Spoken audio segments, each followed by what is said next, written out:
up here first. I'd like to start off and tell y'all something that I told my wife on our wedding night. Thank you for coming. And don't worry, my time will be short. If I'm acting a little bit tired, I've got an excuse. My wife and I, we were laying in bed the other night. I was surfing, researching on my iPad. And I was just looking at something on my iPad, and I kept noticing that she was reading this book, and she kept sizing me up. Every time that I would feel something, she'd be looking over and be like, Liz, just sizing me up. And I finally couldn't take it anymore. I said, well, what is this? What are you reading? What is this shades? What's this gray 50 thing? What is this you're reading? And when I finally came to, I guess you've heard of this book. There were belt marks on my chest. There were boxers in my mouth. They weren't even fucking mine. I guess that Sophia kind of set the tone here, so I'm going to go ahead and ask her real quick, because there's something I was sort of wondering here. Should I take a queef to the face? Yes, Jesus! As a sign of a job well done? So, the other day, my stepdaughter, she came up to me the other day and she said, I heard that you don't hunt. And I said, you're right, I don't hunt. She said, well, you're not a real man if you don't hunt. And I said, okay, well, let's get something straight. I have hunted before. I've done it one time. I actually hunted for your mother. In fact, I guess you could say I backed myself a cougar. But it was either that or a polar bear. So anyway, a bunch of my comic friends, they always come up to me and they say, dude, your wife is a MILF. And so I went up to her and I said, so the guys all say that I'm a MILF. I'm sorry, that I'm dating a MILF. And she looks at me, she goes, oh, well, I guess that makes you a motherfucker, doesn't it? Okay, sure. But I went and I told her the other day, we were driving, and she's always questioned a couple things about me anyway, but I'll get into that in a little bit. But we were driving the other day with our kids, and she leaned over to me and she just goes, I'm just so worried that one of these days you're just going to come out of the closet and divorce me. And I said, no, I'm not going to divorce you. I told her, I said, you know what, I've got a big shot here. I'm going to be performing at Tulsas The Bamboo Lounge. I said, I'm going to be performing at a gay bar. This is a good shot here. She goes, oh, a gay bar. Well, you should fit in there quite nicely. I don't drink.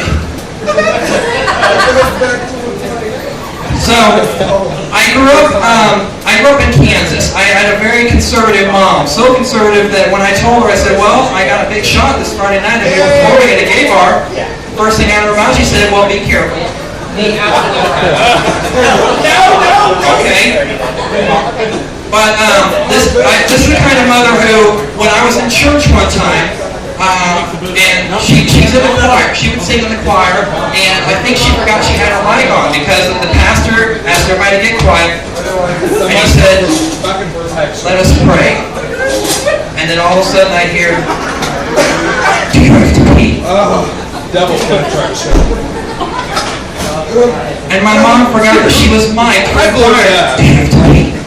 Yeah. Why am I responsible?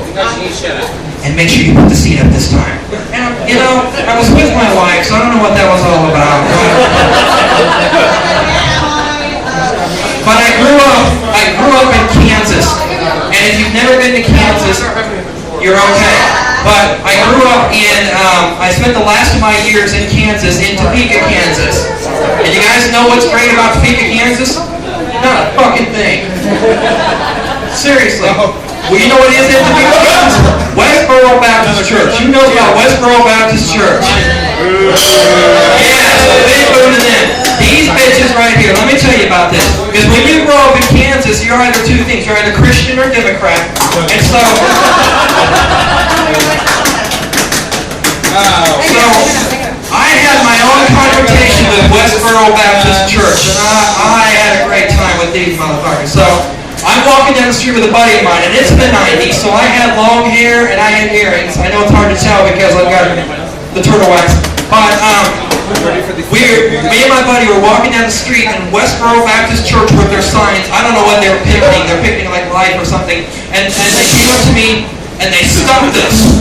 And they put their signs right in our face, and they said, "So, are you guys gay?" And my buddy looked right at him without blinking, and I said, "Why, you lonely?"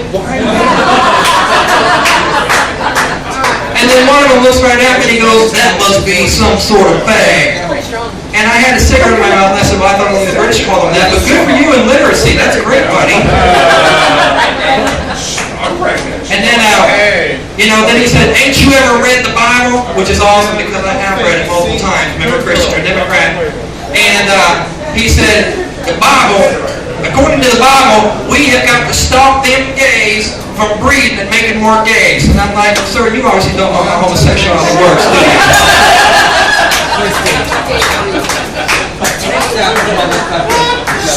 He said, "It doesn't say anything in the Bible about a gay or a man marrying another man." I said, "You know what, it doesn't say anything about fucking farm animals, but that didn't stop y'all, did it?" Alright. This last part I'm going to tell you about, this is what gets me into a lot of trouble. But I have to tell you about this. I drive from Oklahoma City to Tulsa every day for my job, okay? And the unfortunate thing is, I don't always get to drive my vehicle, which is a Jeep. A lot of times I have to drive my wife's car. I have to drive my wife's car, which is a convertible Beetle. And it's not just any convertible Beetle. This is a luminous pearl, soft top, couldn't get any less masculine Beetle. And this is me driving in, okay? So I'm driving by and I've got the top down, and so this is me with the sunglasses, and I'm driving and I'm cool, and top is down, and I'm thinking, I need to put my hat on, because it's getting too windy, right? It's getting windy out here at the top, so I gotta put my hat on. And that's it, going down the street. I turn my head to look at my hat as if I'm going to get it when I'm driving. Sure as shit, there go my sunglasses. So I'm screwed. I'm driving from Oklahoma City to Tulsa, top down, and I don't know if you know about a bald head, but it burns quickly. Okay? So here I am driving down. I'm thinking, I gotta find something. There's gotta be something in my wife's car here, because I need sunglasses prior to sale. So I find my wife's sunglasses. I'm just gonna put this shit on right here. It's not gonna matter. I don't care, because now I can see, and I'm thinking, my head is getting hot on the motherfucker, so she's got to have a hat here. She's got to have a hat that's going to make a good substitute. This is good. My head's not burning anymore, so it's cool. I'm flying, people are honking here. I see you too, motherfucker. Sorry, you keep going. Driving down, and then all of a sudden my neck is getting hot. The sun's beating on my neck, so I'm thinking, she's got to have a coat or some shit in here. There's got to be a coat, so I'm just going to wrap this around my neck just to keep myself from burning, driving down this drive. You know, I can't figure this shit out anyway. This is me driving from Oklahoma City, okay? I'm cool as shit. Remember, this is me, cool as shit. And then it never fails. I come to an intersection and forget what I put on in the car. And I don't know about you, but I'm a car dancer, and it never fails. And as soon as I get to the intersection, my song comes on. It would.